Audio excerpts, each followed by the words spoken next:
thanks for doing the podcast. No problem. Really appreciate it.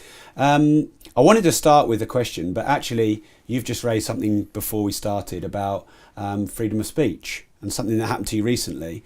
And it sounds like it's important to talk about. So how do you feel the freedom of speech is for us in society, and what do you think's wrong about it, and what do you want to change about it? Well, I'd like to have some. I think that would be a good start. Well, you can say what you want here. So. You see, the thing is that what is freedom of speech?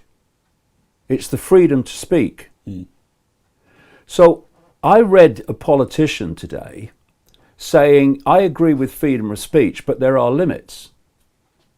Well, there's no freedom of speech then.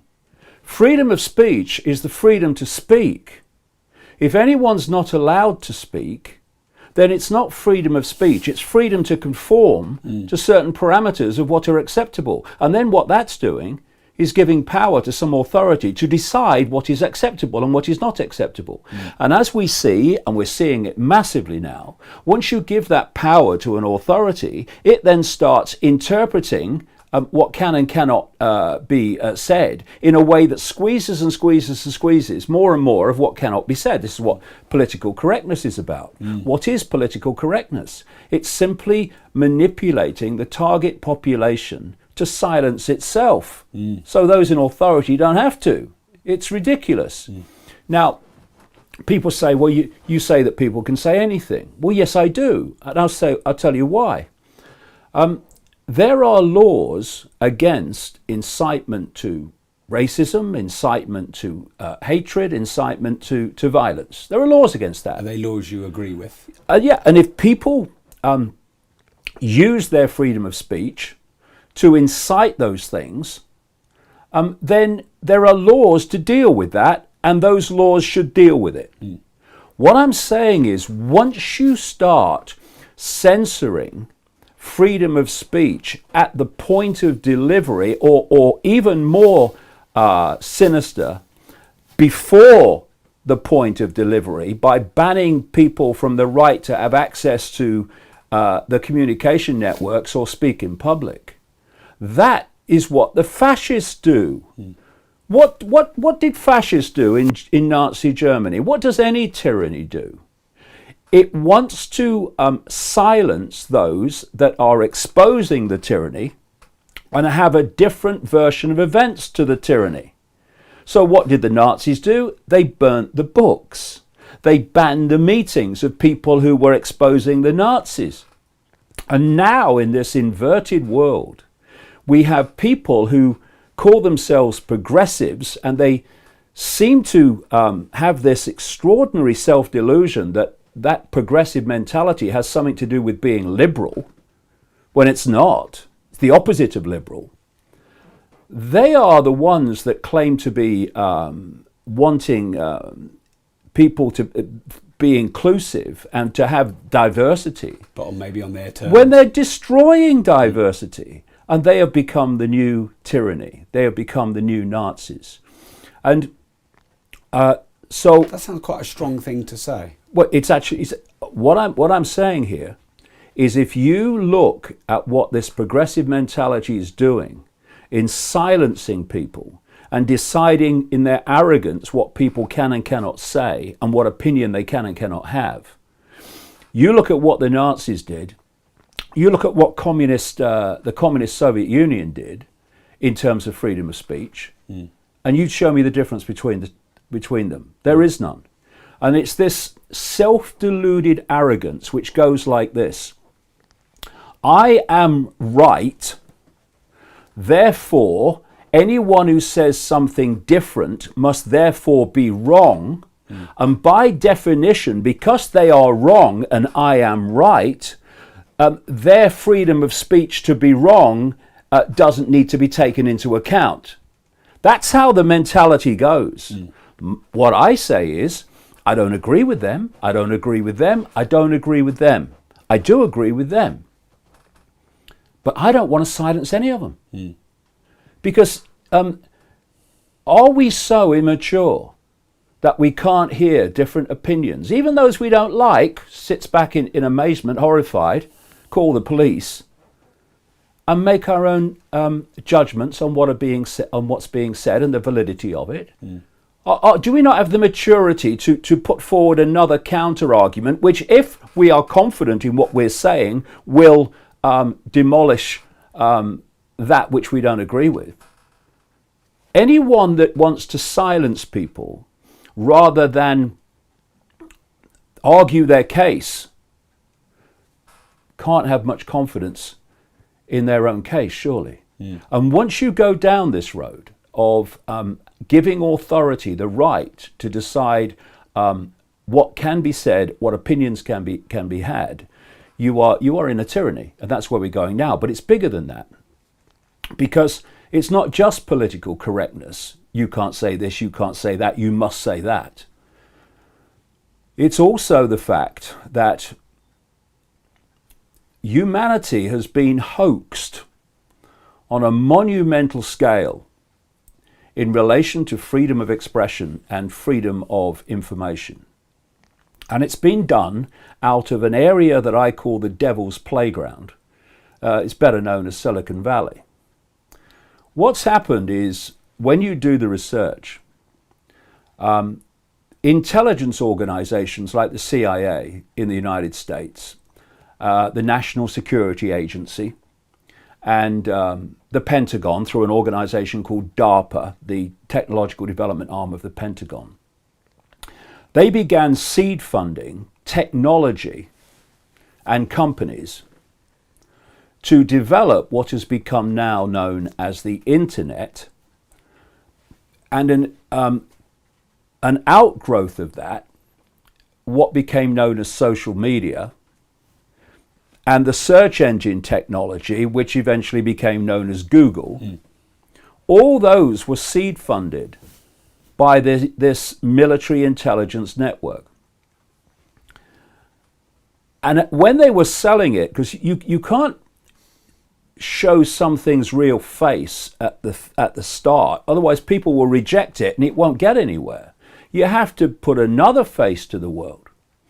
So it was Google. Oh yeah, Google, yeah, and we just go to search engine, we can find what we like. That's great, hey. And social media. Oh, you post to your friends, you can say what you like. There's no censorship. Isn't it great? And then it builds, and then it builds, and then it builds. And now you've reached a point now with Facebook where it claims 2.2 billion active users in a global population of 7.5 billion.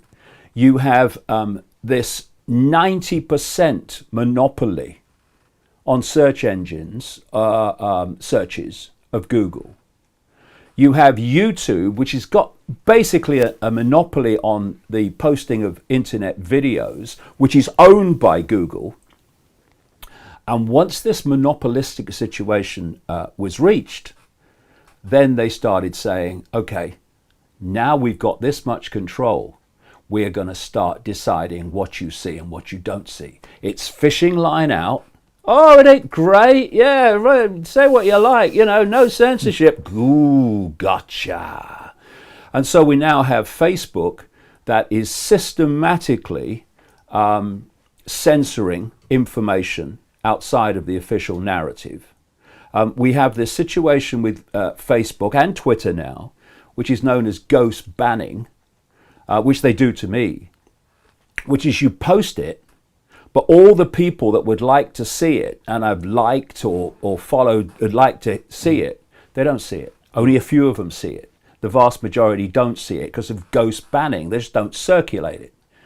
And you now have, as blatant as can be, YouTube is just deleting large and greater all the time numbers of channels that are presenting a different narrative to the official one across the swathe of subjects that are just being deleted. They're just being deleted without any explanation.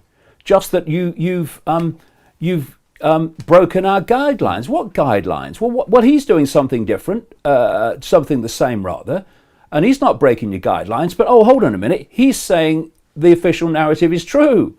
And you were going to ask, why is it happening? Well, it's happening because I've been talking for 30 years and writing for 30 years that a very few people control the world. Very few people. People will be staggered how few. How many? Well, I'm going to come to that Okay, in terms of it's fewer now than ever before, and why. But a lot of people have said in response to that, a few people can't control the world. There's too many people. It's not possible.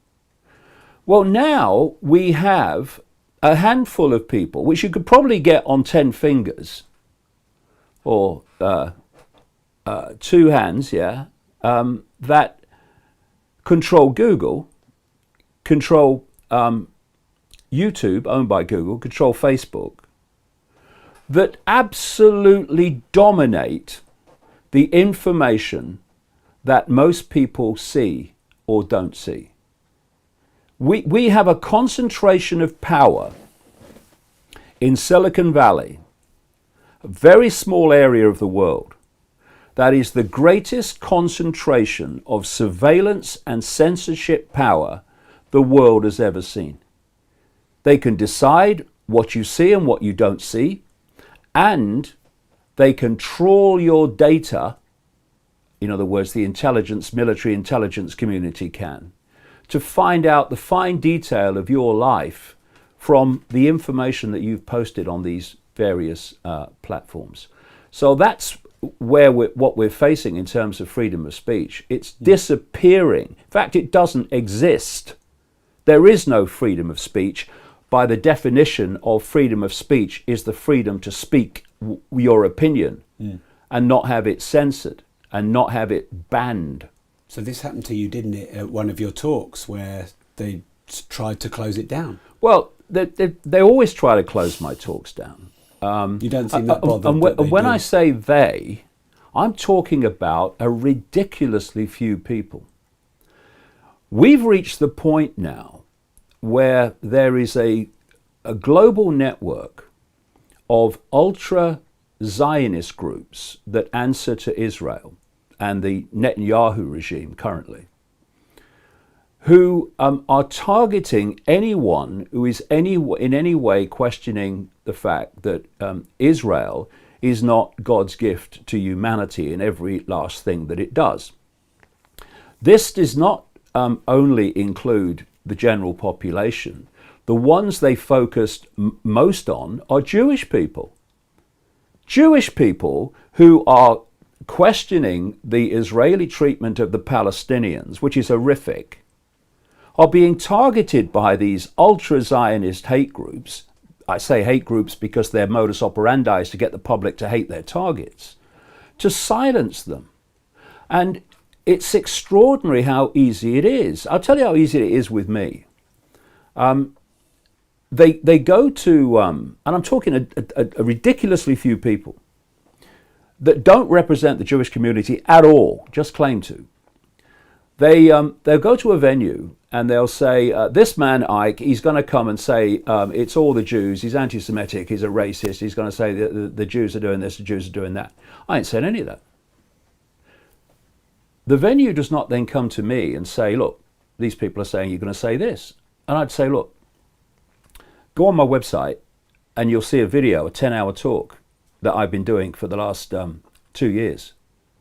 Show me where there's any anti-Semitism or racism in it. Quite the opposite, because what I'm saying is, ironically, we need to put down these irrelevant manufactured fault lines of race and religion and culture and colour that divide us and realize that we're actually all one consciousness having different experiences, and that we've got caught in the illusion that the experiences of who we are when we are that consciousness that's having the experiences. So I am presenting what you could easily call the ultimate non-racist view of life, because I say race is a nonsense and an irrelevance and an illusion. Same with all of it, religion. But the venues never check. They just say, "Oh, okay, we're not going to have him then." Yeah. Saying that, even though he's not going to say it, and they cancel the event. Now, when a venue says to these people who orchestrate emails and letters, all orchestrated, same few people every time, the venue says, "No, hold on, freedom of speech, mate. We're not having, no, he's going to be allowed to speak. What they then do is up the ante. They start saying to the venue, well, these are the consequences for you if you do this and whatever. And then some of them go to the police and they say, oh, this could be very, very dangerous to the audience and the staff because there's going to be big protests against this person. And the police in Leicestershire, one of them, the guy that handled it, was a counter-terrorist officer, right? You're laughing. So did I. Mm. So I went to meet this guy. They go to the venue, right? And they say, there's got danger to the staff, danger to the audience, and one of the things they said to the venue was, well, they could damage your reputation, right? And I'm thinking, now I thought the police were there to defend freedom of speech, not persuade a bloody venue that it'd be better in their interest if they destroyed it, right? Mm. So anyway, that's what happened. And we got a meeting, and I went up to Leicester, and I met this counter-terrorism officer. God help us if that's counter-terrorism's level of operation. And I met this other guy from Leicester City Council. And the first thing I said to him, I gave them the email sent to us from the venue laying out what these two had told the venue. And I said to them, can you confirm that what is being said by the venue here happened and that's what you did? They agreed. Mm. So I knew what the interaction had been. So then I said to them, name me one book of mine that you've ever read. Silence. So I said, okay, name me one public event of mine that you've ever attended. Silence. And then I said, well, now name me one event anywhere in the world, and I've been right round the world in the last 2 years. Any event in the last 2 years on this world tour where one single person has ever protested. Silence. Reason, A, they couldn't answer because they're not checked, and secondly, not one has ever protested. But all it's taken is for people to contact the venue, or in this case, contact the police as well, tell absolute lies about what I'm saying, and they destroy freedom of speech and someone's A, ability to speak in public, and B, the people to take the choice to listen. That was a sold-out event in Leicester, my hometown. And then what these ultra-Zionist hate groups do is they then contact the media when a venue cancels because of them, and they say the event's been cancelled because the venue realised he's a Holocaust denier and an anti-Semite. Of course, the media then repeat that, and you see a headline like Holocaust denier David Icke's event cancelled. And when this has appeared on these mainstream news sites on the internet, I've contacted them, every single one. I don't usually, but in this case you have to. And I've said, before I call my lawyers, would you please send me the evidence you have to support that headline? In every single case, bar none, they take it down in minutes because they have none. All they've done is repeated what these ultra-Zionist hate groups have said. Mm. And what we are now seeing, and there's been a number of examples this week as we speak, is more and more Jewish people are coming out and saying to about these hate groups, you don't speak for us. There's one guy on the internet, a story that was broke today, a Jewish man who did a video on YouTube, basically saying to these ultra-Zionist hate groups, I'm Jewish and you don't speak for me. In fact, you're causing anti-Semitism by what you're doing. He had his video deleted, right? So when you've got Jewish people speaking out against Israel and the Israeli government, that's really bad because it's very hard to paint them as racist against Jews when they are Jews. So they are targeted even more fiercely by these ultra-Zionist hate groups than people who aren't Jewish. And their freedom of speech is disappearing. And what we need to do is come together, all of us who are being blatantly defamed and misrepresented by these groups, and they are very few in number, but very well funded, and jointly expose what they're doing, because they are destroying freedom of speech in an ever gathering way, week after week after week. And if it goes on, there will be no body who can speak in public and challenge the official narrative, because they'll all be banned. That's where we're going.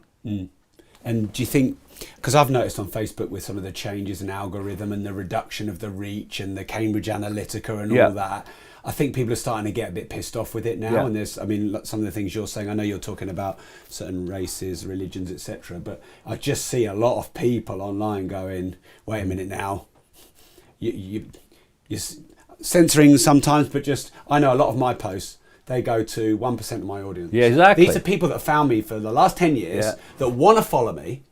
And I've built this over time. This is the ghost banning. Facebook group, and if it's not in the format that they want, you know, so like video, they'll do it. But you know, So do you think people are like had enough now? Oh, they're getting sick of it. Of course, they're getting sick of it as they begin to understand the scale of it and where this ultimately is going to lead, which will be silencing any dissent whatsoever. That's what it's all about. And you know what sickens me more than anything else about these ultra-Zionist hate groups is that they are exploiting. I mean, it almost is incomprehensible to think that they are exploiting what happened to Jewish people in Nazi Germany. Something I'm supposed to be denying according to them. They are exploiting the horrors of what happened to Jewish people in Nazi Germany, and others, by the way, to pursue an agenda of silencing dissent today. That is beyond sickening, turns my stomach. And they need to be called out on it. Because, you know, in terms of me, they've taken on the wrong guy. Because I don't give a damn what people think of me. But I do give a damn about people having a right to have an opinion, even if I don't agree with it. And a lot of people, when they're faced with this, they run or they give up. Why don't you? What drives you, David? Well, if you give up what you have researched for 30 years to understand what the end game is, will happen unchallenged. So giving up is just absolutely not an option. When people try to silence me, I just run at them even quicker. And if you don't give up and you speak your truth, and you're not spewing out hatred and all this other stuff, but you're talking about the need to love each other and the need to put down the fault lines that divide us, then it's a power in itself which true hatred, which is that trying to silence you, can't cope with. You know, when true hatred, like these ultra-Zionist hate groups, come into conflict with true hatred, which is some of these far-right operations, then that's a different dynamic, because that's hate fighting hate. But when hate's trying to silence, or hate trying to silence hate, but when hate's trying to silence someone who's trying to articulate our hatred is how we got into this mess, how allowing the fault lines to divide us is how we got into this mess, then that dynamic is different. And that's why they struggle with me. Because I'm not saying what they claim I'm saying, and they can't make that stand up, therefore, to any proper examination. And that's why they will never debate with me.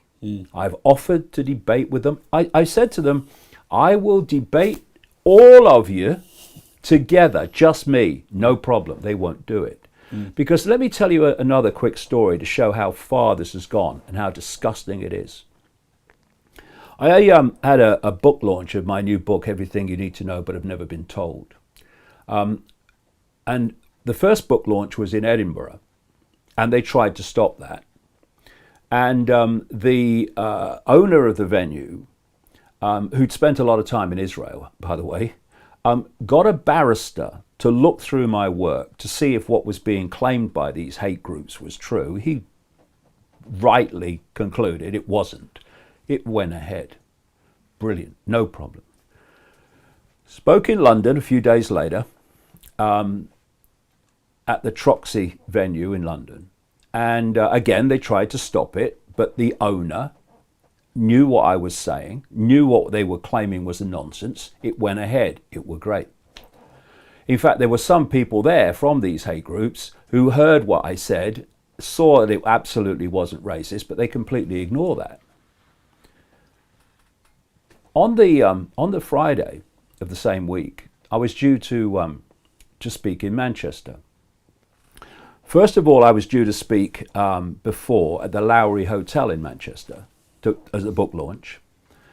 All going well, booking taken. These hate groups eventually lie through their teeth to the Lowry, and the Lowry panic and say, oh, we're going to cancel. Then there was a second one, which was some museum. And then they did the same.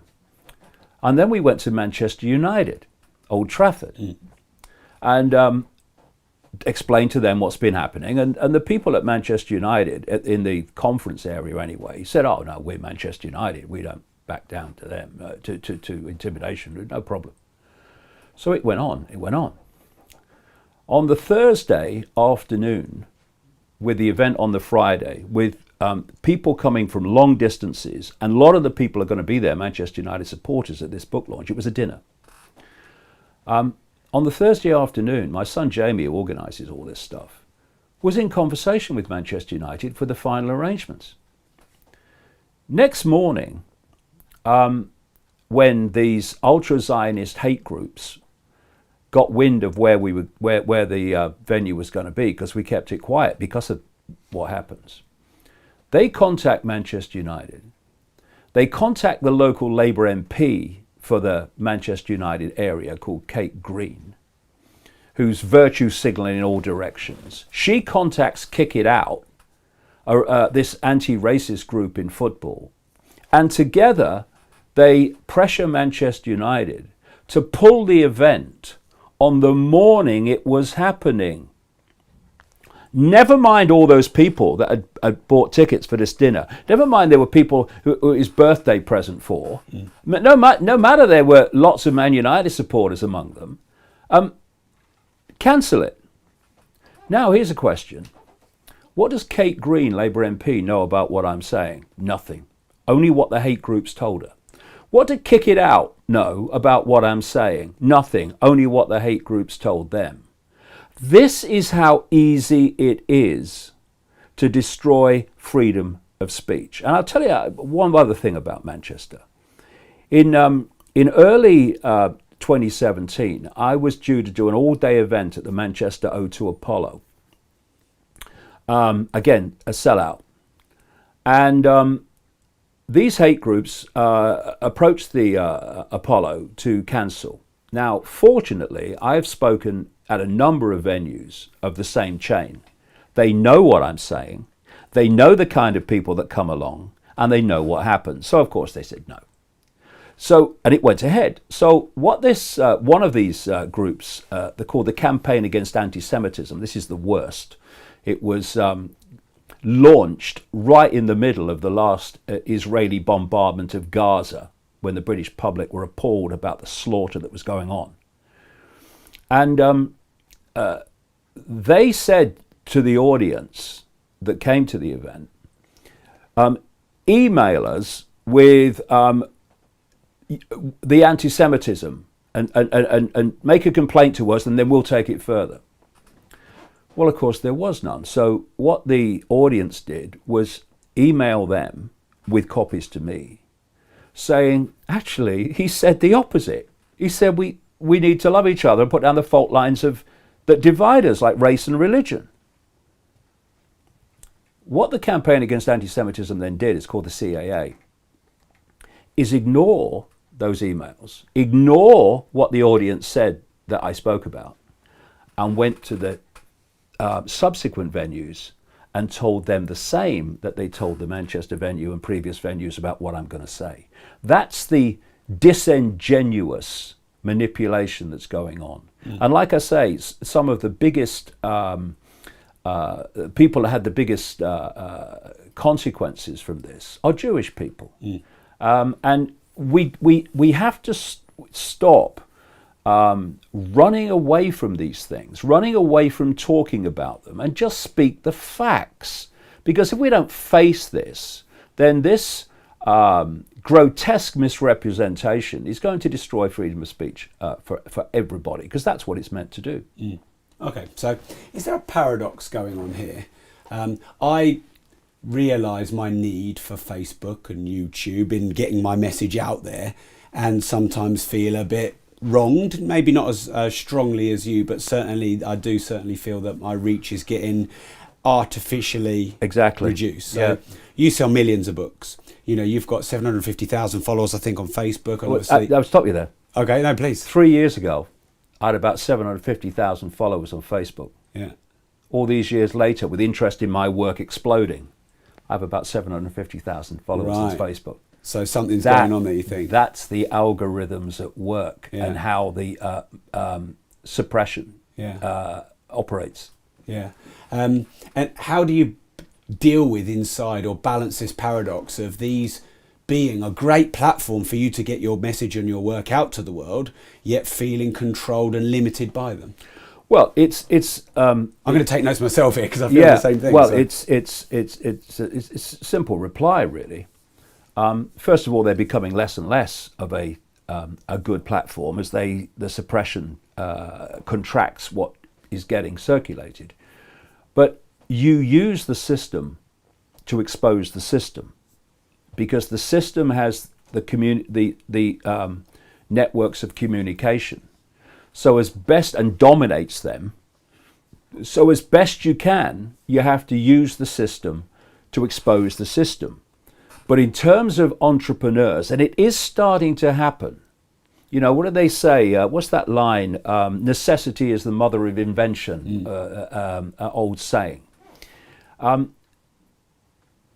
Entrepreneurs, if you like, who are genuine, who believe in freedom of speech, they have a fantastic opportunity here and can make an enormous contribution to human freedom by developing platforms, not least video platforms, and developing communication platforms to replace these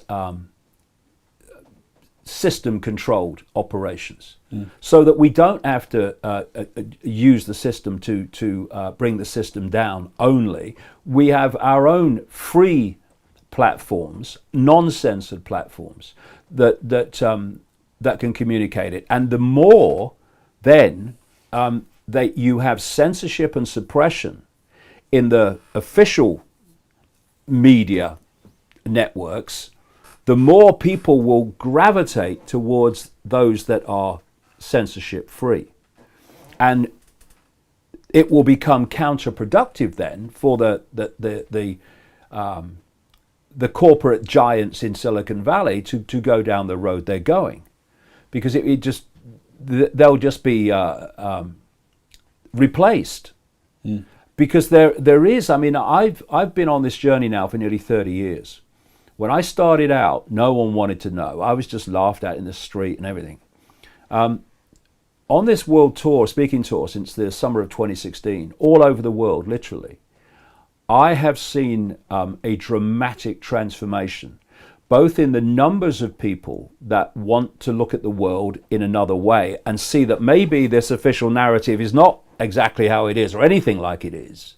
And not only that, the kind of people within the system, people that a few years ago you thought, well, they'd never be, you know, in a position to think differently or question, but they are. There is a changing awareness going on that the world is not like they thought it was, and the system has told them from cradle since they were born to how things are. Because when you look at a human life, it is a download of the official version of everything. That's what it is. This is why vast numbers of people have no other filter for their view of reality, self, world events than the information they receive from the mainstream media and mainstream everything. You know, you come out of the womb and your parents who've been through the process that you're about to go through, the programming process, they start influencing your perceptions of reality. Overwhelmingly, the vast overwhelming majority, not because they're being malevolent, but they've been persuaded that their version of everything is true. Therefore, they're passing on to you because they think they're doing the best for you. You then go into what's called the education system. It's a perceptual programming operation. It's psychological warfare on the young. And from the age of 3, 4, right up through your formative years into your teenage years, day after day after day after day, you are being given the official version of everything. Official version of science, of medicine, of politics, of everything, all the way through your formative years. And it's what I call the postage stamp consensus. It's a very narrow band of possibility. And if you're going to pass exams, you have to tell the system that that postage stamp perception of possibility that you've been told is reality. Otherwise, you're not going to pass your exams. Because what are exams? It's the system saying, you tell me what I've told you, and I'll give you a prize. You tell me what I've not told you because you've got a mind of your own and you're questioning it, and I'll ring your mum and dad and say you're a disruptive influence in the classroom. Right? And we'll see what Ritalin will do to that. Right? This happens all over the world. And then, having downloaded this program of perception of normal, the postage stamp reality, you then go out into the institutions. You become a journalist, a doctor, a scientist, someone in the corporate world, a politician. And you've taken with you this core download of the perception of normal and how things are. And so these institutions are all controlled by this perception, and then they confirm to each other that this perception's true. If you're a scientist and you don't stick to the scientific orthodoxy, then you lose your grants and you become ridiculed by your profession. If you're a doctor and you don't go along with the orthodoxy, you lose the right to practice, even though it might be very effective what you're doing. If you're a journalist, you won't last long if you go against the orthodoxy. And then all underpinning this, you've got peer pressure. All the people who've been through the sausage machine that you've been through, who have decided that they will accept that version of normal, they then police everyone else that wants to question that normal. So you're ridiculed or condemned by your peers if you question what they have accepted without question. And I've used this analogy a number of times. I think it's very accurate. We laugh at sheep because sheep follow the one in front and follow the shepherd. One shepherd. Follow the shepherd, and anyone that goes out of line, the sheepdog's there, woof, woof, fear, fear, fear. And we laugh at sheep. Oh, sheep, they're so stupid. Humans have out-sheep the sheep. We've dispensed with the bloody sheepdog. We keep each other in line by ridicule and condemnation for the crime of being different or questioning the norm. And how has anything ever moved forward in the entirety of human history, ironically? People questioning the norm. Because if you don't question the norm, you go into an eddy or vortex and you go round and round and round and nothing moves on and nothing expands. But that's the idea. You cannot control a population of critical thinking, free thinking people, questioning people, in the way that you can control a population that just accepts like a sponge the official version of everything. And thanks to the alternative media, although I don't think most of the alternative media goes even nearly far enough. Most of it's not actually alternative, but mainstream light. But even so, thanks to that, and this availability in the last few years of alternative narratives to world events, etc., people have started now to question more than ever before. When the government comes out and says, this is what happened, it's the Russians. More and more people, like never before, are going, well, hold on a minute. Is it? Where's the evidence? Mm. And I tell you, when you ask that question, where's the evidence? There's usually silence coming back. Mm. And, you know, there was with this incident in Salisbury, with the nerve agent and the Russian double agent working for British intelligence, or used to anyway. There was a wonderful line from Theresa May, the British Prime Minister, that encapsulated exactly what I'm talking about and how this perceptual download, this perceptual programming is supposed to work. She said, with no evidence whatsoever, there is no alternative to the conclusion that the Russians were involved. Now, of course, there are endless other alternative possibilities, but that's what this whole programming is about, to get people to believe there is no alternative to the conclusion that what we're telling you is true. Yeah. Anyone else tells you that it's not true, conspiracy theorist. And what people like me are saying is we're not having it. Mm. We're not going to accept the official. If the official story stands up to scrutiny, fair enough. If it doesn't, and it usually doesn't, then that's not fair enough.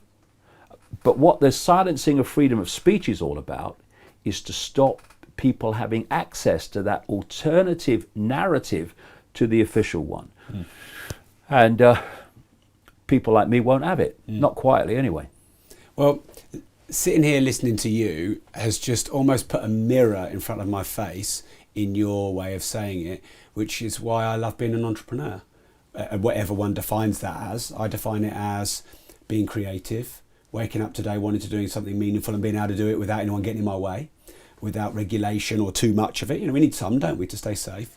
And yeah, when you run your own ship like you do with your message, you know, you're not employed by anyone as it seems. Nope. Then you can put the work out that you want to put out, and you can make the difference to the world that you want to make.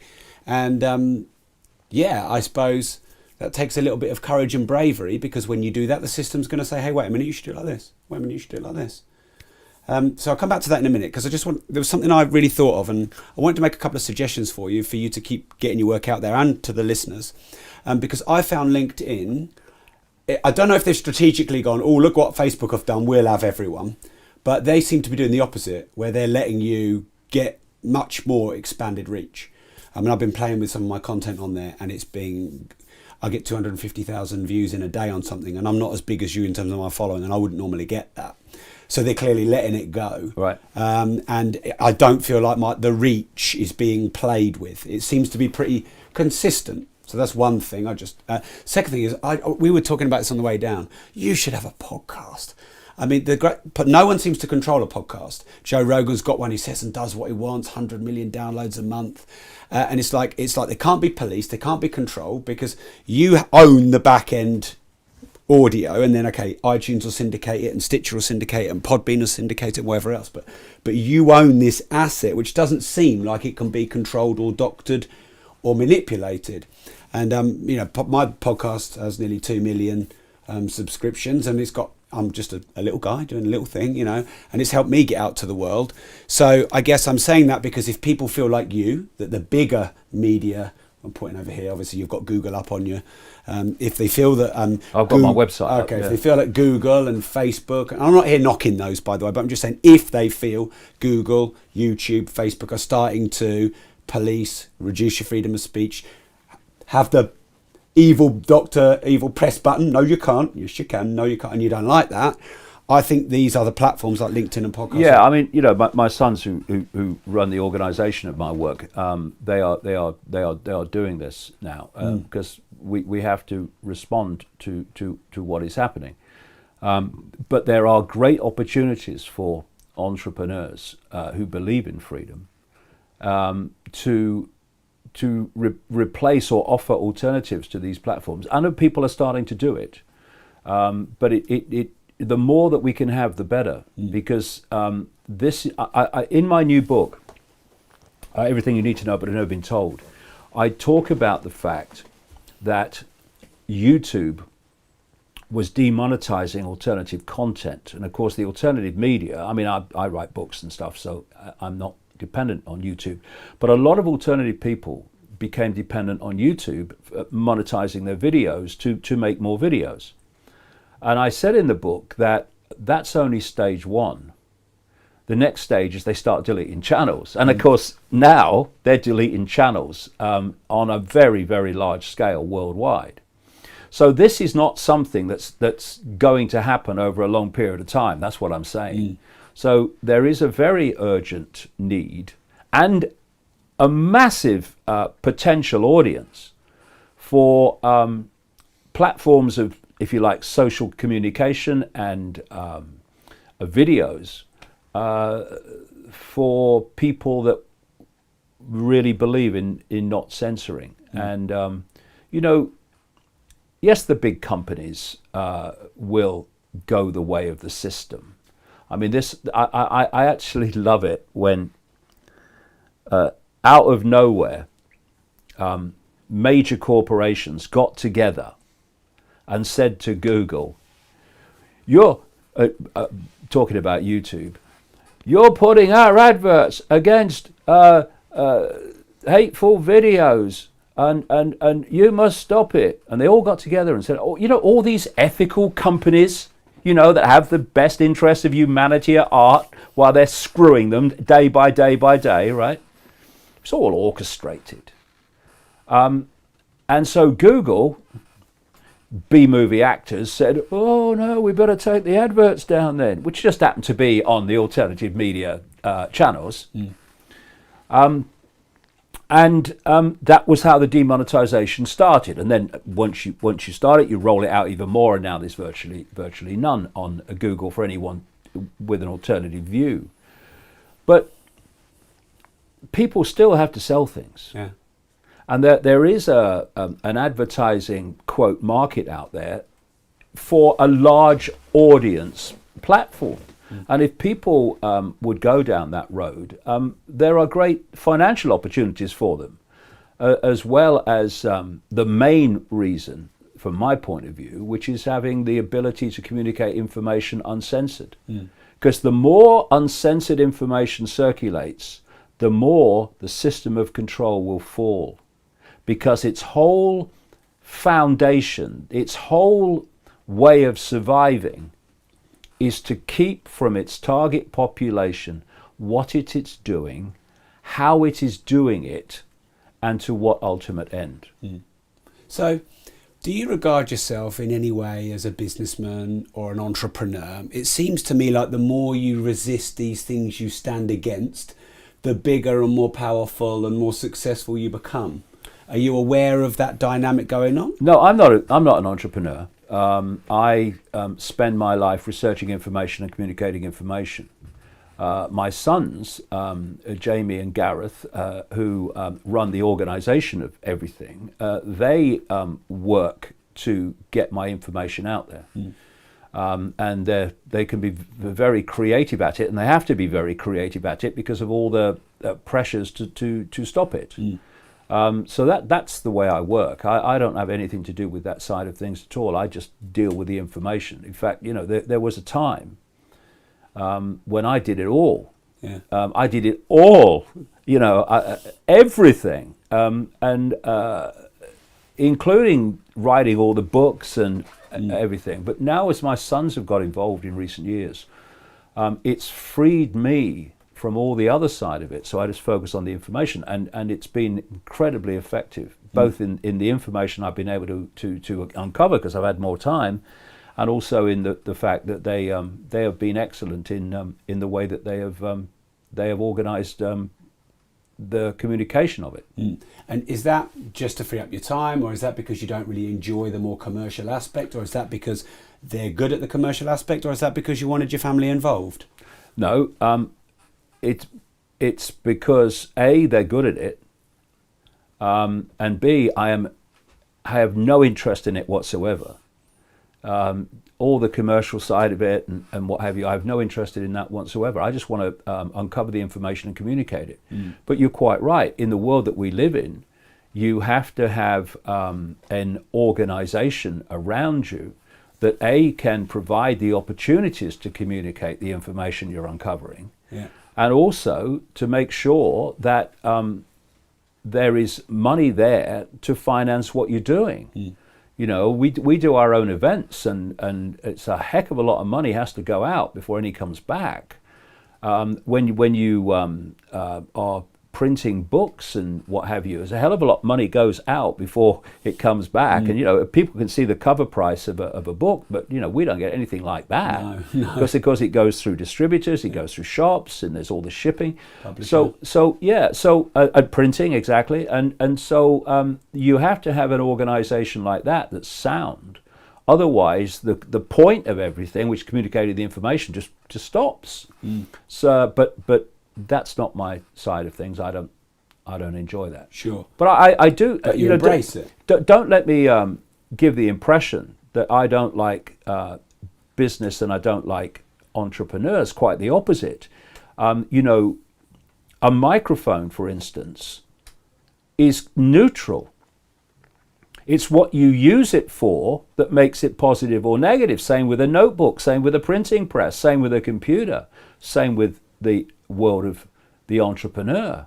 You can use that creative business acumen, seeing opportunities and exploiting them in a way that's very beneficial for the world, or you can do it like the giant corporations, which is hijacking the wealth, therefore the power in the world, in the hands of fewer and fewer and fewer people. And you know, one of the things I've been talking about for decades now, and I gave it the name at one point, the Hunger Games Society. It's a structure which you can symbolize as a pyramid, where at the top of the pyramid you have this 1%. Actually, it's less than 1% at the core. At the bottom of the pyramid, you have the rest of humanity that are not in the 1%. And the 1% of hijacked by this point all the wealth of the world, basically, and therefore they're calling all the shots. And between the controlled masses and the 1% is a merciless police military state to hold that status quo. And when you look at the way society's going, day after day after day, you can see that happening. You've got the police state and the police military state emerging more and more, the surveillance state. That's all part of this middle strata to impose the will of the 1% on the masses of the people. You've got more and more people at other levels of income that are being touched by this austerity. You've now got the so-called middle classes being targeted and finding it harder and harder to financially survive. You've got more and more people falling into the lower strata, more and more homelessness, etc. More and more lower wages. And at the top, you've got this incredible concentration of wealth, thus power, into the hands of fewer and fewer people, to the point now where vast percentages of the world's wealth are actually held by single-digit numbers of people. And this is the Hunger Games Society unfolding.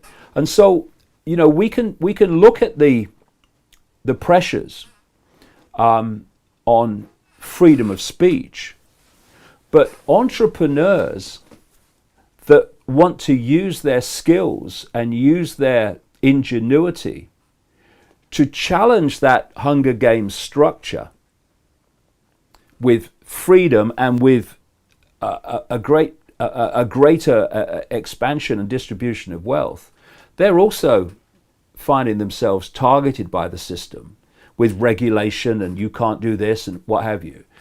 Because anything, whether it's freedom of speech or whether it's entrepreneurs that are doing things that are undermining the emergence of this Hunger Games society pyramid, they're all being targeted.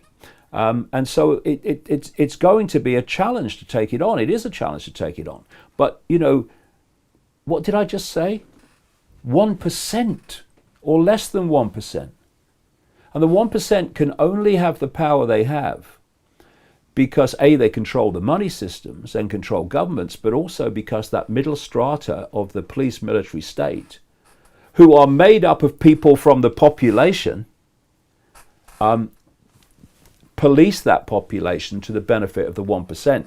When they start to realize that actually their families are being affected by this, their children and grandchildren have to live in the world that they're helping to bring in by protecting the 1%'s interest from the interests of the masses, then the whole pyramid will fall.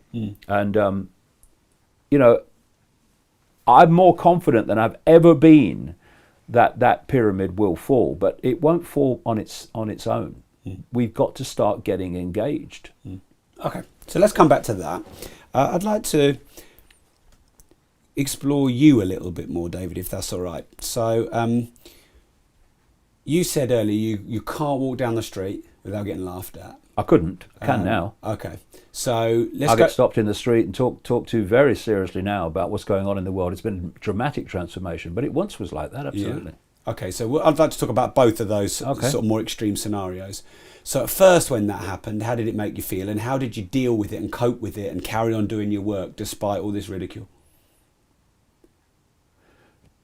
Something inside of me told me this was leading somewhere. And that if I kept going, then that somewhere would emerge. And when you go through the level of ridicule that I did in the early mid-90s, one of two things happens. Either it destroys you and you withdraw from the world, or you let go of the prison that most people live in, which is the fear of what other people think. Most people are not living their lives. They're not living who they are. They're living what they think others think they should be. And therefore, they're living a lie. They're living someone else's version of them. What happened to me as a result of that massive ridicule is that I let go of the fear of what other people thought. And when you do that, it's indescribable what that does, because no more mental gymnastics before you open your mouth. What do I say here? They want you, don't they? Hello? Hello, darling. Yeah, I'm in the middle of an interview. Would you like to be part of it?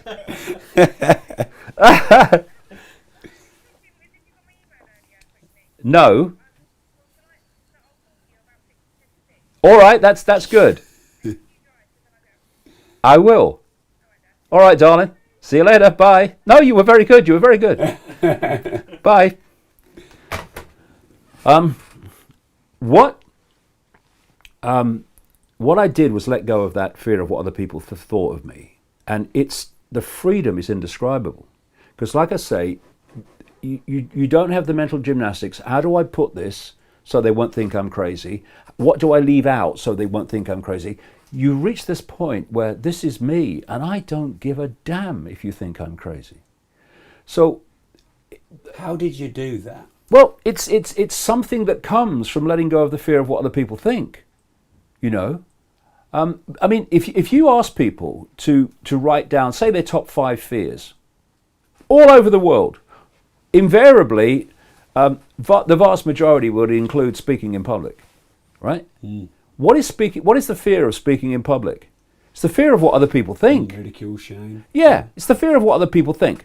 So when you stand on a stage, if you fear what other people think, you can be nervous because the power dynamic is with the audience, because they are going to decide if you feel secure or not.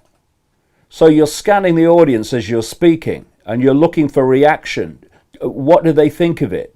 That power is there. Once you let go of the fear of what other people think, you can speak to 100 people or 1 million people. It doesn't matter, because the dynamic has changed. The dynamic now says, this is my truth, and I respect your right to make of it what you will and come to your own conclusion. But this is my truth, and your reaction is not going to affect my truth. So however you react to what I'm saying, whether you like it, whether you laugh at it, or whether you condemn it, it doesn't matter to me, because it's my truth and I have a right to speak it. My truth and my security is not dependent on other people's reaction to me. That's I completely respect their right to respond as they choose, but I have a right too not to be affected by it. And so in that way, you can get ridiculed in the street, and it don't really affect you. You just shake your head and walk on. And sometimes it's an interesting experience, really. Sometimes. Do you have a bite? Well, very rarely I have long ago. But one of the things I have done, when people have been laughing at me, the bloke, I've stopped, and I've started laughing at them and pointing at them. If I've got someone with me, oh, look, you want to see the absolute anger on their faces and the indignation, and you think, hold on a minute, I'm just mirroring you back at you. And that's an interesting point about human interaction. When we say something about someone or do something about someone, we think that that's making a statement about the someone. It's not. Every time it's making a statement about us by what we are, by what we say and what we do. But people don't see that. And this is why people don't see so often that they are mirrors of that they rail against. If you take this progressive mentality, like I say, I'm not talking about a liberal mentality. I'm a liberal. If you look at the definition of the dictionary definition of liberal, it is someone who believes in maximum freedom of speech, maximum freedom of lifestyle, maximum freedom of everything. But a progressive mentality, which they actually call liberal, it's stunning, believes in the opposite of that. So you have people who rail against the system, who think they are anti-establishment, who are actually doing exactly what the establishment wants, which is to silence the population.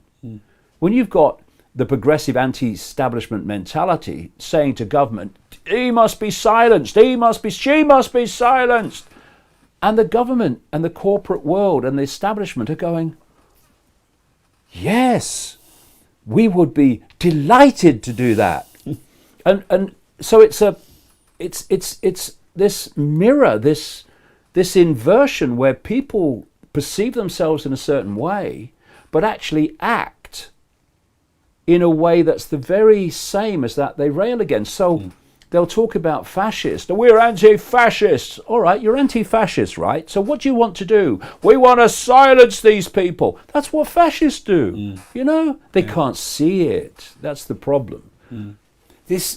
I've gone through this struggle in my life, David, a little bit, where when I was young, I was very overweight and I didn't really feel like I fit in, and I was a bit slow on being liked, and that seemed to build a bit of a need in me to be liked, which I started overcompensating for, as I grew up. I understand that. And I think it's only been the last few years I've really started to go, this is me, this is who I am.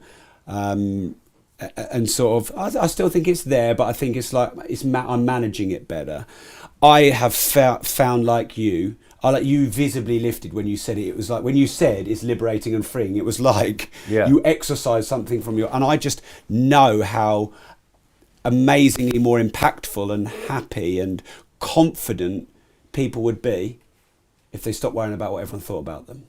And I really want to dig in this because I don't know if you were able to do it through some introspection, or I don't know if almost you were forced to do it because it was, like you said, hide away and I don't exist in the world because they've beaten me, or one day you thought, this is enough is enough. So what could you say to other people who are a bit overly worried about what people think to help them get rid of it? Well, first of all, if you have people around you who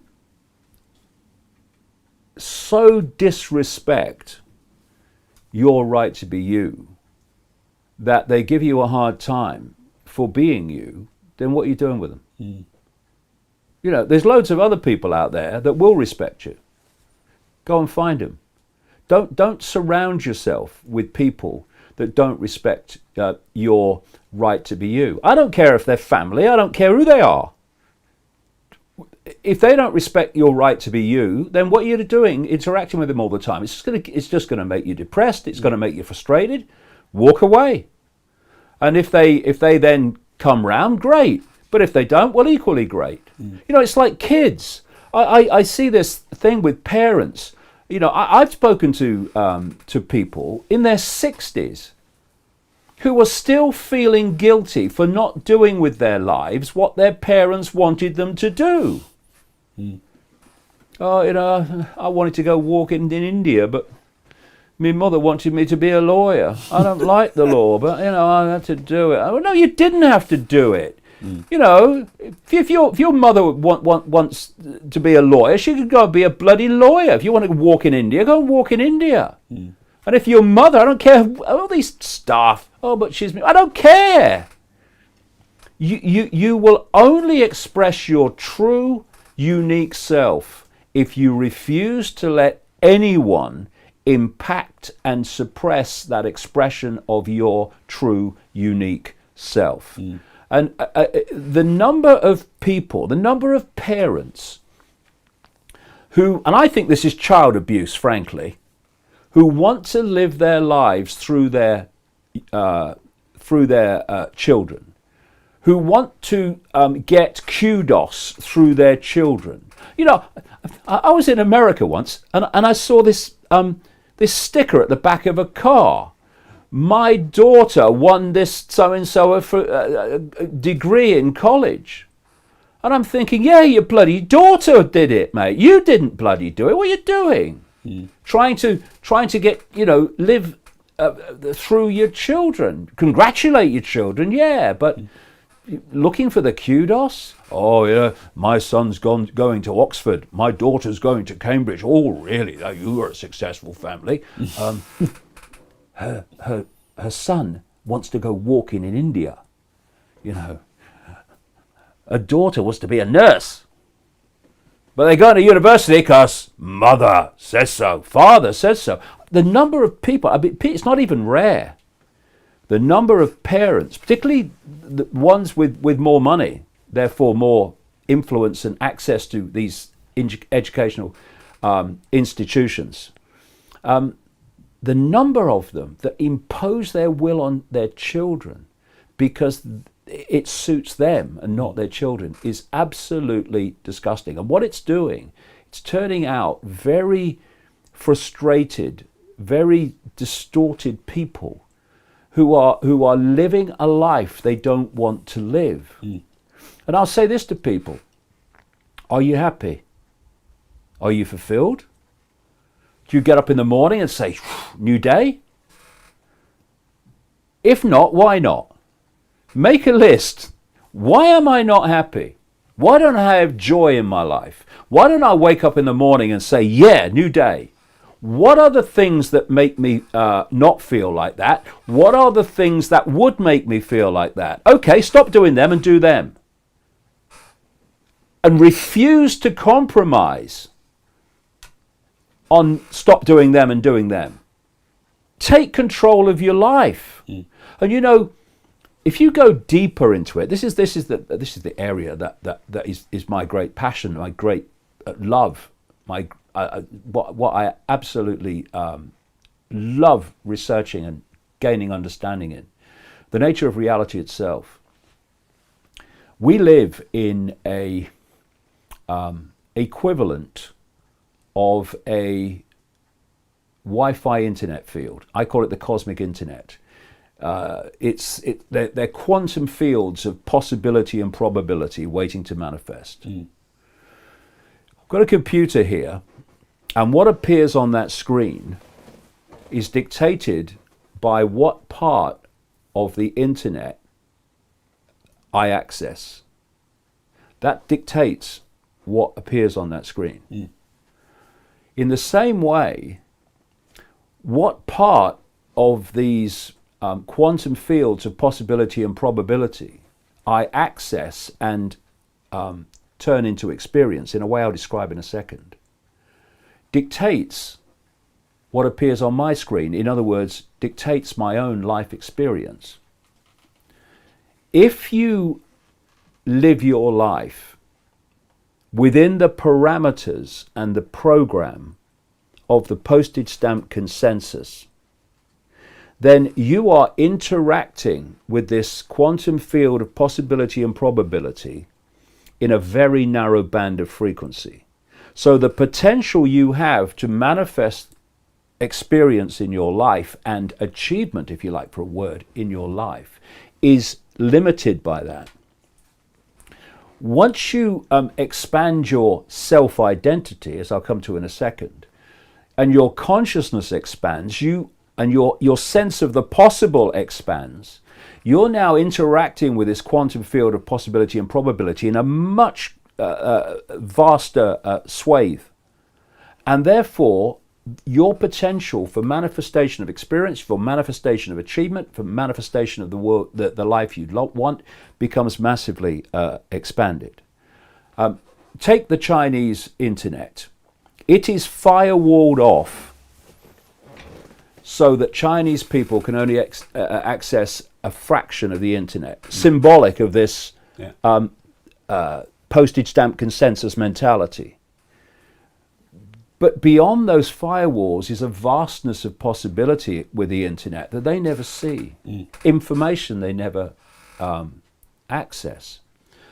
And what dictates our interaction with this possibility and probability is our self-identity, seems to me. If you believe that you are little me and have no power, then that manifests itself as the frequency band you're operating on, and it's very narrow. Coming back to the simplest analogy, it's someone who sees the glass half empty or the glass half full. That's a completely different perception of the same situation. And what will come from those two perceptions will be very different experiences of that glass compared with the other. And for me, we have got caught, and this is the very foundation of the perceptual manipulation. We have got caught in the illusion systematically that what we're experiencing is who we are. People self-identify with their labels. I am a man, I am a woman, I am black, I am Jewish, I am Muslim, I am this, I am that. And if you look at political correctness and this whole transgender explosion. Transgender. Yeah. Go on, do it. Say what you want. Don't even start. No, we'll be another 2 hours. Don't start me off. Because that's a complete scam. It's not about, just a very quick aside, it's not about respecting people who feel they're in the wrong body. It's not about that. That's just the excuse. It's about divide and rule. We now have feminists and transgender people in conflict. It's another fault line, but there's really very much more to it than that, and it goes very deep. But what that's doing, if you look at it, it's creating subdivisions and subdivisions and subdivisions of self-identity. We're now, in terms of looking at self-identity, we're looking down the wrong end of a frickin' telescope. They're getting minute. I am LGB, blah, blah, blah, blah. And what it's doing, every time you subdivide into a smaller perception of self, you are getting further and further and further away from the true self, which is consciousness. Consciousness that's having that experience, When people have near-death experiences and leave the body and suddenly experience a vastly different reality, they've left the body. So what has left the body? Consciousness. Their point of awareness. We are in our prime form a state of awareness, a state of being aware.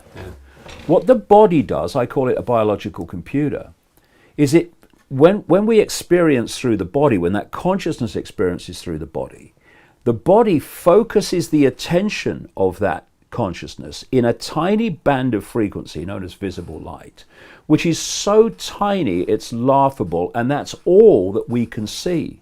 We don't actually live in a world, we live in a band of frequency. And beyond that frequency is infinity, which we can't see.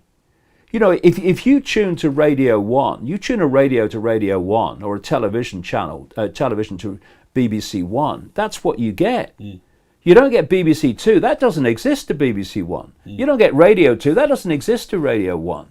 You get Radio 1. And so the body is tuning us and focusing our attention in a narrow band of frequency. It's an experience.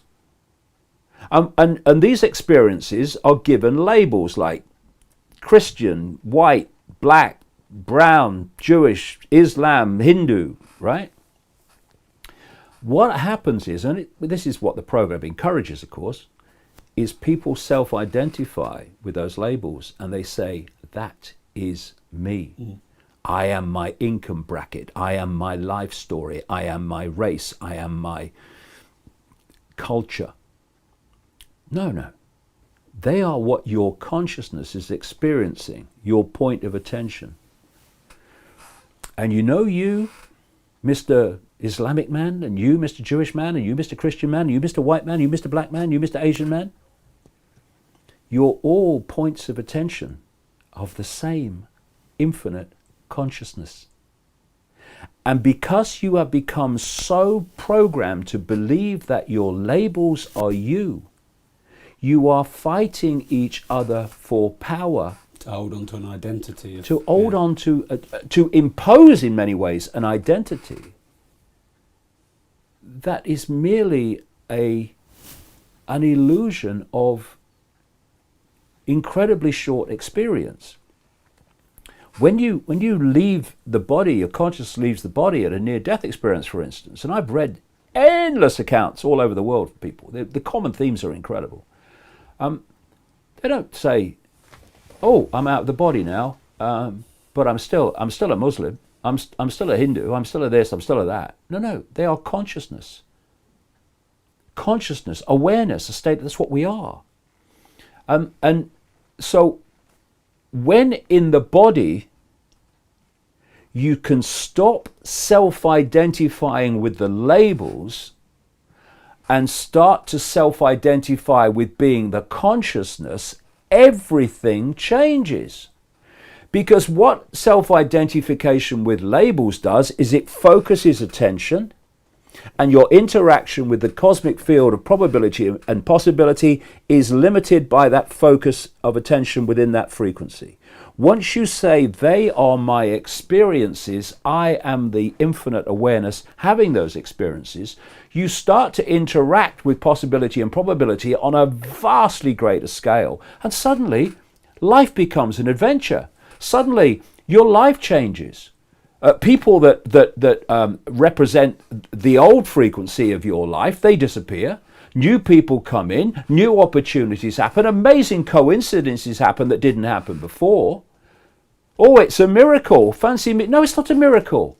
You're interacting with possibility and probability on a vaster scale. Therefore, probability and possibilities happen in a more extraordinary way than they do when you're there.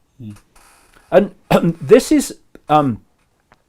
when you do the research and you realize what is actually manipulating this world, you realize that while the vast majority of people that are making decisions every day, like politicians and people, etc., are overwhelmingly 99.999% clueless about reality, as are most scientists, vast majority of scientists and doctors and all of them, deep in the shadows, out of the public arena, where it's all coming from. They understand how this works. they know that if they can hijack your perception, they can hijack your experience by this feedback interaction between your perception, which creates your frequency band of interaction with the cosmic field of possibility and probability. The more they can contract our sense of self, the more they can control our life experiences and suppress it to the point where we're no problem to them. Have you had ayahuasca? Have you ever had any of those experiences? Yeah, I had it. I did that once in 2003 in Brazil. Not done it before, not did it since, but I had a fantastic experience. Yeah. I was writing a book in 2001, 2002 about the World Trade Center disaster, 9/11. And it was all about how the official narrative it's a joke, frankly. I mean, it's the most ludicrous story. Because if that's true, that can't be true. If that's true, that can't be true. None of it fits anyway. And look what 9/11 has justified ever since.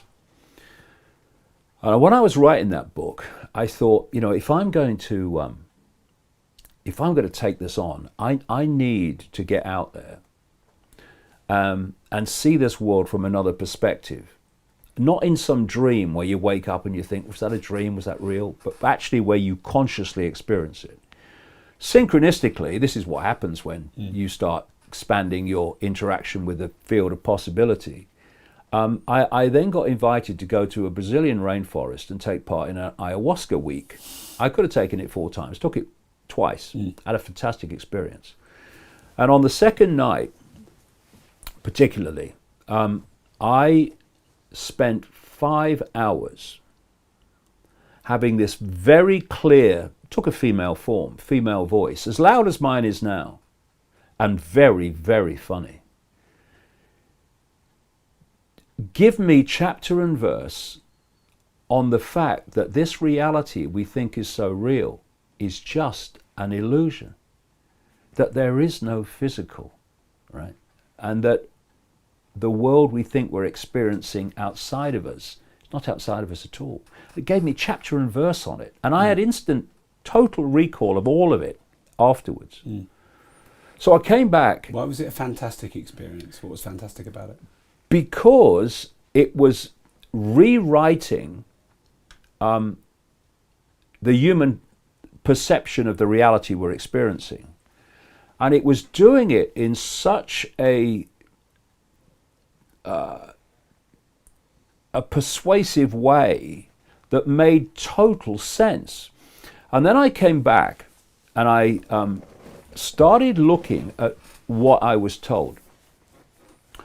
And I realized that, you see, you look at mainstream science, it's a series of disciplines. Not only few of them talk to each other, but a lot of them are in competition with each other for funding and prestige.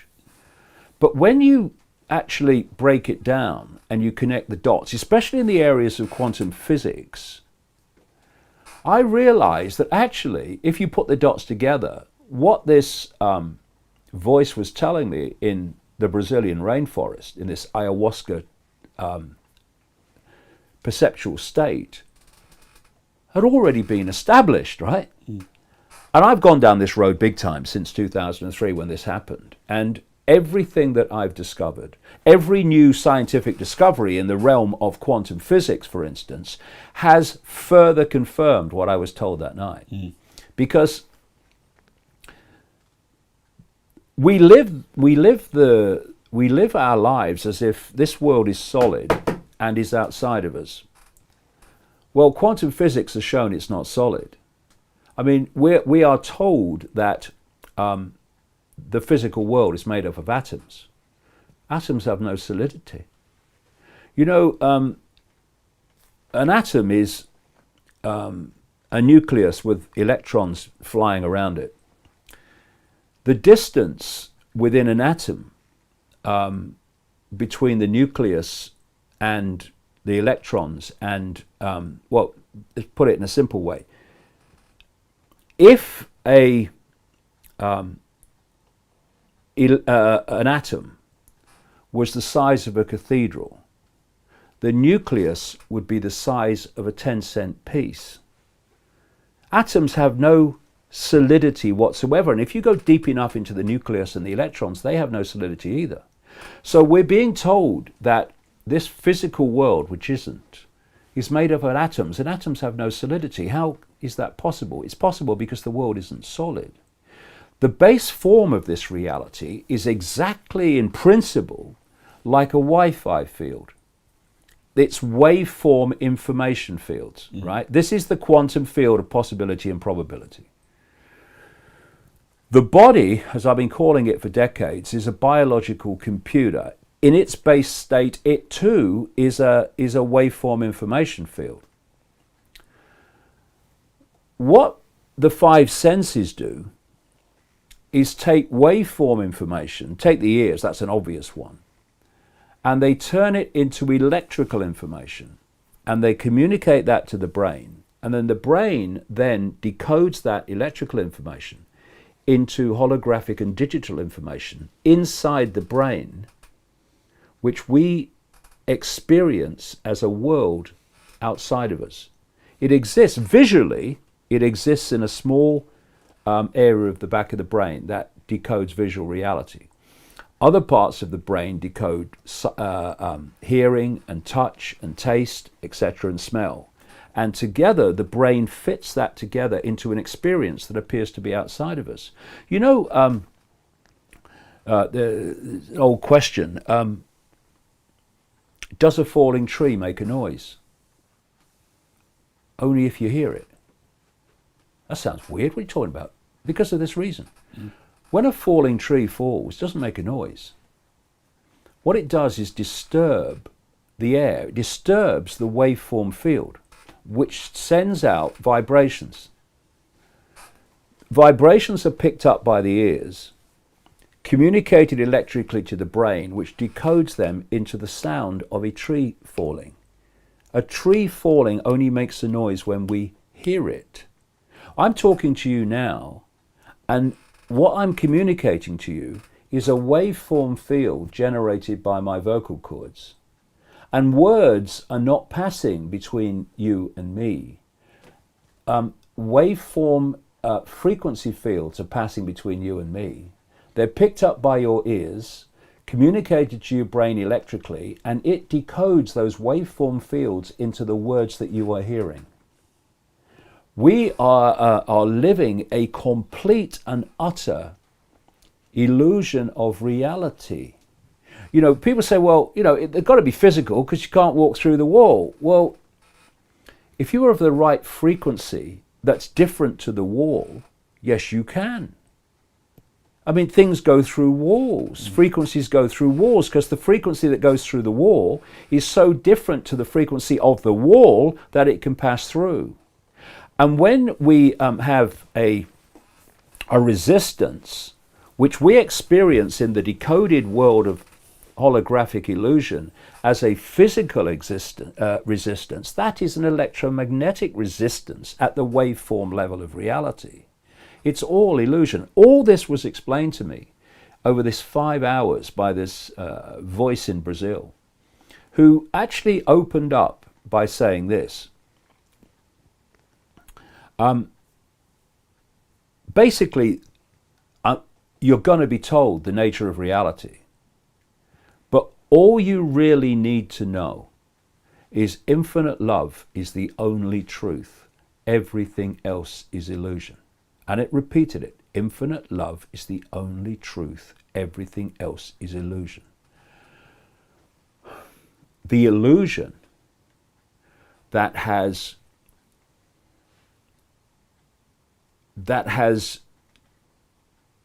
stopped us understanding our true nature, which is consciousness, is what creates the division, the chaos, the conflict, the hatred, and stops us being what we truly are, which is incarnate love. That's what we're supposed to be. Not love in the sense of, you know, I saw you down the disco, fancy you, darling, love you, darling, all that stuff. No, it's love in another way.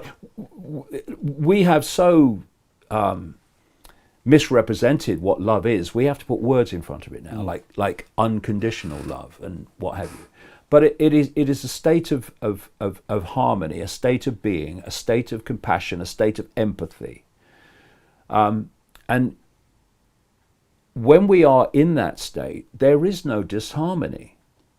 But when you fall for the illusion of what I call the phantom self, the name of one of my books, where we self-identify who we are with the labels, then the force manipulating human society can play those labels off against each other and create divide and rule and conflict, which is what it does.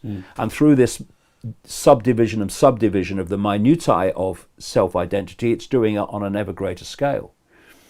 When you self-identify with being a point of attention within infinite awareness, and I look at you and I know that you are a point of attention within the same awareness, and so are you, and so are you, and so is everybody else, then we view each other in a completely different way.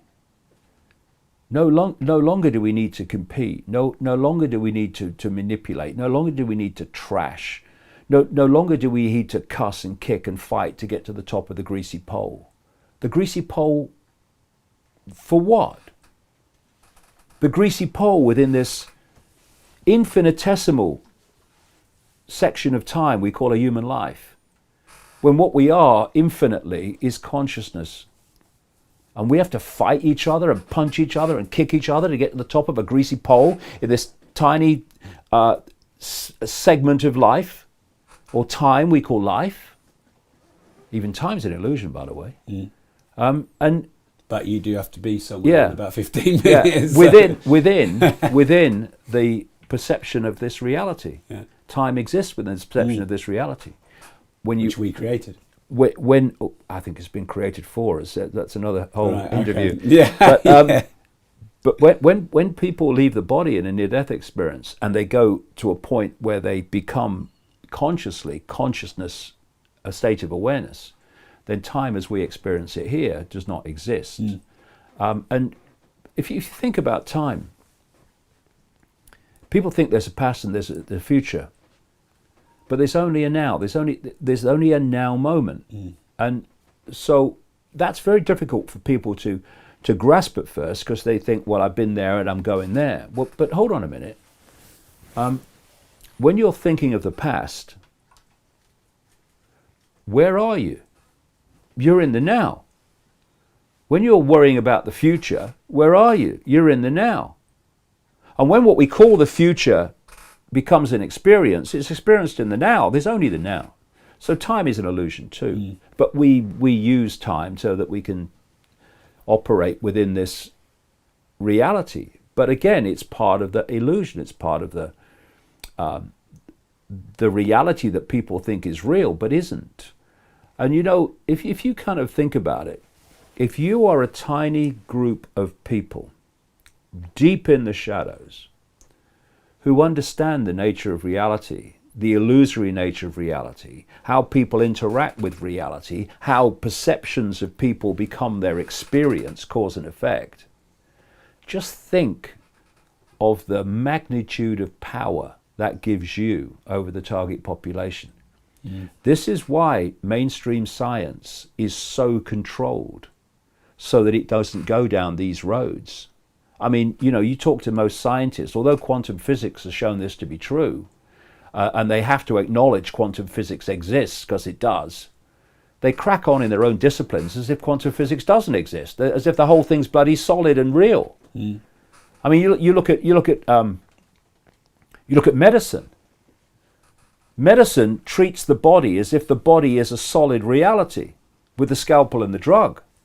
But the body is just a decoded projection of waveform energetic fields. And if that energetic field is in harmony, the body has to be in harmony. It has to be healthy, because the body that we see is just a holographic decoded projection of the waveform field of information. If that waveform field of information becomes disharmonious, which emotion can do, this is why stress causes illness, which fear can do, which anxiety can do, which radiation fields can do, which Wi-Fi can do, then that distortion of the waveform field of the body becomes expressed in the decoded projection of what we call the physical body. And therefore we have dis-ease, disharmony, illness, which is why the alternative methods of healing, going way, way back, whether it's acupuncture, all of it, focus on healing the waveform level of the body, the energetic level of the body, knowing that if that's right, this must be right. Because mainstream medicine, within this 5-cent postage stamp prison that it operates in, does not accept the waveform level of the body and only accepts this level, which it can see, touch and taste, etc., what can it do but try to treat what it can see with the scalpel and the drug, which is why it causes such mayhem to the point where the biggest cause of death in America now is the treatment. Staggering but true. And so what alternative practitioners say is mainstream medicine only treats the symptom, it doesn't treat the cause. But if mainstream medicine will not accept the existence of the waveform field level of the body, which is where the cause comes from, it's only left with treating the symptom, which is the expression of a problem in the waveform field being decoded into the holographic field of the body. So you look at science, you look at medicine, journalism, like I say, all of it, politics, they're all living on this postage stamp. Oh, we're a left-wing political party. Okay, you're on the left of the postage stamp. And we're a right. Yeah, okay, you're on the right of the postage stamp. But no one's off the postage stamp. And therefore, society is living in this bubble of unreality, this bubble of complete misunderstanding of the very reality we're experiencing. And it's kind of sobering to think that science, politics, medicine, all of it, journalism, decisions being made all the time about what happens to the world and what happens here and what happens there, are all being made by people who are absolutely clueless about the very reality they are experiencing. They are making laws, making decisions based on the world being solid and real when it's not. Is it any wonder that the world is chaotic and a place of utter madness? How could it not be? How could it not be? Understanding the reality that we're experiencing is fundamental to everything. How can we understand anything if we don't understand the very reality we're experiencing? And you know, when you perceive the world to be solid and physical, what comes from that? Virtually everything is impossible. Oh, that's not possible. That's not possible. That's not possible. Once you realize that the world is malleable because it's just the decoded expression of a malleable information waveform field, then suddenly what is possible absolutely explodes. And so much is waiting to be discovered or waiting to be unsuppressed, better way of putting it, that would set this world free and create a paradise, which it could be, instead of a prison, which it is, because the knowledge that I'm talking about is suppressed. And so you have people who are a point of attention within infinite awareness that are all that is, has been, and ever can be. And you ask them who you are, who they are, and they will say, I'm Ethel. I work on the checkout at Tesco. That's who I am. No, it's not. That's the experience you're having at the moment. But it's not who you are. But if you think that's what you are, how are you going to live your life? I have no power. What can I do? And that's what the system wants. And that's why it wants to put us in these perceptual prisons. I refuse to go there. Thank you very much. All right, so that's question one. I'm only joking. So I really want to respect your time. We've got maybe 5 to 10 minutes left. How about we have a little bit of fun and do something different and Go on do then. like maybe a quick fire round? Go on then. I'll ask like 5 or 6 Do I questions. get a prize? Well, yes, yeah, we'll publish you. Yeah. All right, so quick fire, maybe try and give 10, 20 seconds. So something I'm inspired with about you is how prolific you are with your work. You've done like 5 books in 2 or 3 years. How are you so prolific with your work? How do you get so much out there? So many books? I just sit down here and write them, and sit here until they're finished. And what happens is that I'll set out with a kind of an idea, because I never write a book unless I'm going to take it further. It usually ends up very different to how it started out, because the information comes to you and the synchronicity comes to you. Information comes to you in synchronistic ways. Over a period of days, you might have a new subject come into your life out of nowhere, and suddenly you're coming across information about that subject from everywhere. This has happened to me for 30 years. That's how the books have been written. Yeah. And so there is another force at work. There's no doubt about it. Yeah.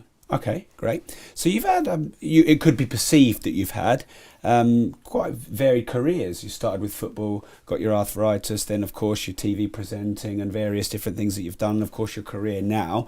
Would you say you've reinvented yourself? You've definitely adapted very well in different areas of your life. What's your thoughts about how you've had different careers? It's been a journey, and it's been a journey looking back that has been incredibly synchronistic. I grew up on a council estate in Leicester, where people didn't expect much more than go and work in a factory if they could get a job, because there were factories in those days, and they thought, small, and because that's what they were, that's their perception of what their life was, because they were working class. I never accepted that. I wanted to be a footballer. People said, "Oh, you never be a footballer." How many people are footballers? I said, "I'm going to be a footballer," and I became a footballer. And again, through a synchronistic bits of quote luck that were amazing, that I ended up there. But then at the age of 21, so my childhood was about, I'm not accepting the norm immediately. I'm not accepting this is what my life's going to be. I'll decide what my life's going to be. I then went to play football, and I got rheumatoid arthritis. I had to finish at the age of 21, and that was a tremendous opportunity for me to overcome massive disappointment. To overcome the sense of, oh, I'm a victim, and saying, no, I'm not. And I thought, what am I going to do now? And I'd always been interested in journalism as a kid. I used to read papers a lot. I want a front grandstand, BBC show, there used to be, a sports show. And people say, you'll never front grandstand. I'm going to front grandstand. And again, I went into journalism and papers and radio and stuff. Bits of luck and synchronicity, I ended up fronting grandstand. And then I started to... I get sick of television. I found it sycophantic. I found it, it was up its own backside. I lost interest in it. Once I'd achieved it, I lost interest in it. I got interested in the environment, and amazing synchronicity over a period of 8 weeks or so took me from joining the Green Party in the 1980s to being a national spokesman. I mean, it was just bizarre, the speed of it and what happened. And that gave me an insight into politics. And I could see what politics really was, which waste of frickin' space. It's not going to change anything. And then the journalism gave me an insight into journalism, into the media. It gave me the ability to write simply, sometimes complex things, because that's the only way you're going to get them in the paper or whatever. And so by the time amazing things happened to me esoterically, in the late 1980s, which led me into what I've done ever since. I had this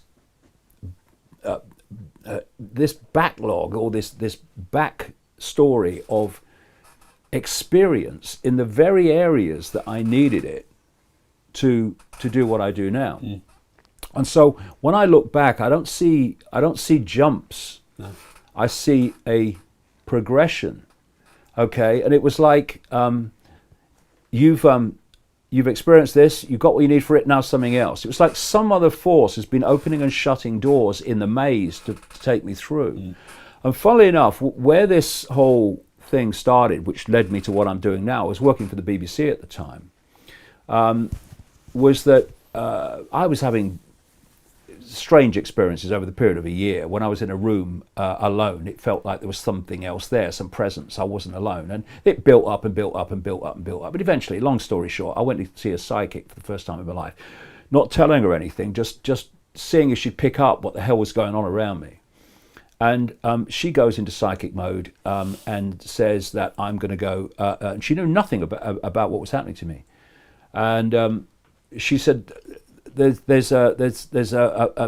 basically a force trying to communicate with you through me, and what they're saying is that basically you've been guided through all these different experiences and all these different careers, because to be led to this moment.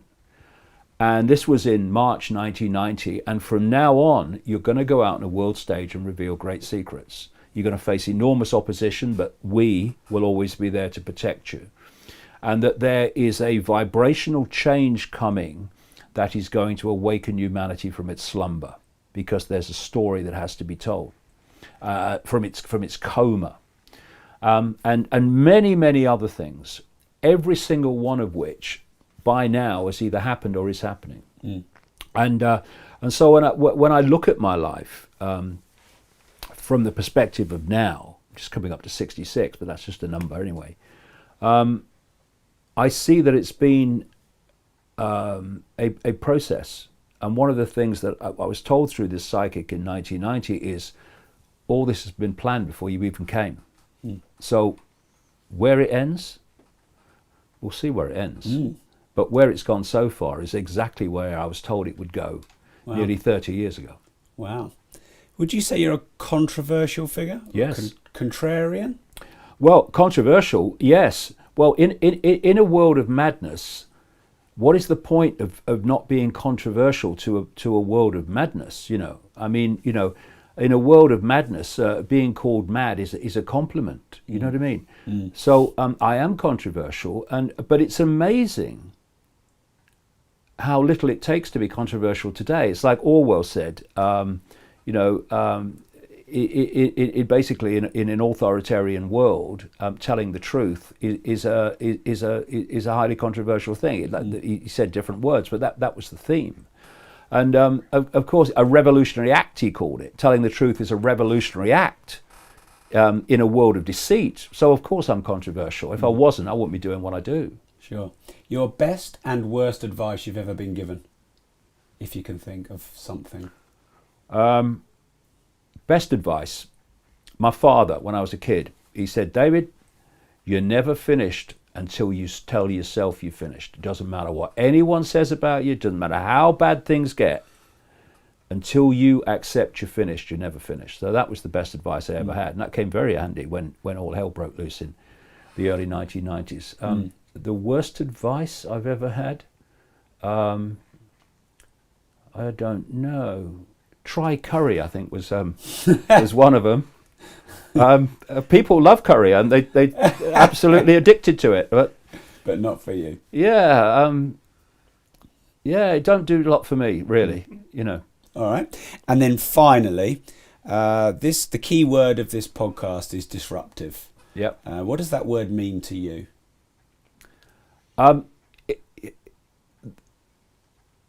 If something solidifies, it basically doesn't change. And if it's something that's not good, well, that's not good, that it's solidified. And we have a society that's solidified. There's so many gimmies. And what I mean by gimmies is that things are accepted as if, well, that's how things are. And one of the greatest forms of mind control is familiarity. Because when something becomes familiar, it becomes a gimme. And gimme things are not questioned, they're accepted. For instance, taking a child who's just come into this world at the age of 3 or 4 and putting them through that sausage machine all day, 5 days a week, for all the formative years, called education, actually programming, that's a gimme. well, that's how things are. Kids go to school. Yeah, but take a deep breath. Look at its effect. Let's question it. And when you start questioning the gimmies, questioning the solidification of accepted how things are, it's my daughter. Yeah. Perfect timing. Perfect timing. I brought her up well. Then, of course, you need to disrupt the solidification for things to be changed.